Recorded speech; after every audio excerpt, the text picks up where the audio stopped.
भारत की सबसे कठिन परीक्षाओं में से एक है यूपीएससी की परीक्षा, जो कि मई में होने वाली है और उम्मीदवार पूरी मेहनत से इसकी तैयारी में लगे हुए हैं। हर साल हजारों युवा इस परीक्षा को पास करने का सपना देखते हैं और इसके लिए सफल आईएएस और आईपीएस अधिकारियों की कहानी से प्रेरणा लेते हैं।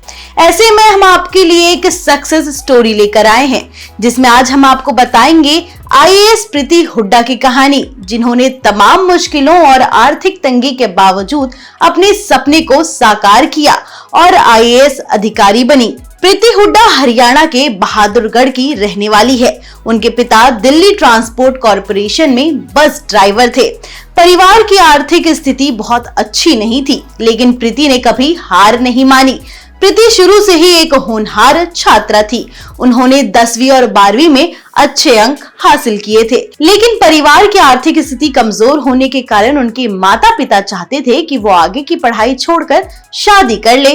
हालांकि प्रीति ने अपने सपनों से समझौता कभी नहीं किया और दिल्ली की लक्ष्मीबाई कॉलेज से हिंदी विषय में ग्रेजुएशन किया। इसके बाद उन्होंने जवाहरलाल नेहरू विश्वविद्यालय से हिंदी में पीएचडी की पढ़ाई भी पूरी की।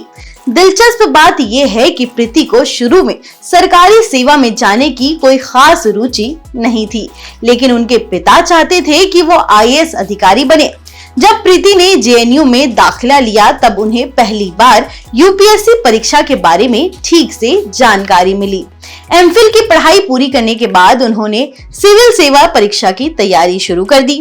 प्रीति हुड्डा ने यूपीएससी की तैयारी के लिए एक अलग और अनोखी रणनीति अपनाई। उनका मानना था कि लंबे समय तक बिना रुके 10 घंटे पढ़ाई करने से ज्यादा जरूरी है कि सही रणनीति और सोच समझ के साथ पढ़ाई की जाए। उन्होंने कहा कि तैयारी के दौरान आनंद लेना भी जरूरी है, वरना पढ़ाई बोझ लगने लगती है। प्रीति के अनुसार किताबों को ढेर लगाने के बजाय सिलेबस को ध्यान से और उसे समझकर फोकस करना चाहिए। सबसे महत्वपूर्ण बात यह है कि समय समय पर रिवीजन करना जरूरी है। हालांकि उनका पहला प्रयास असफल रहा, लेकिन उन्होंने हार नहीं मानी। प्रीति ने फिर से परीक्षा दी और आखिरकार 2017 में 288वीं ऑल इंडिया रैंक हासिल कर आईएएस अधिकारी बनने का सपना प्रीति ने पूरा कर लिया। आईएएस प्रीति हुड्डा की कहानी हमें ये सिखाती है कि अगर इरादे मजबूत हो तो किसी भी परिस्थिति को बदला जा सकता है। कठिनाइयों से घबराने के बजाय हमें अपनी मेहनत और आत्मविश्वास के साथ अपने लक्ष्य की ओर बढ़ना चाहिए। तो कैसी लगी आपको प्रीति हुड्डा की ये सक्सेस स्टोरी, हमें कमेंट करके जरूर बताएं और ऐसी ही तमाम बड़ी खबरों के लिए देखते रहें ONOG न्यूज। धन्यवाद।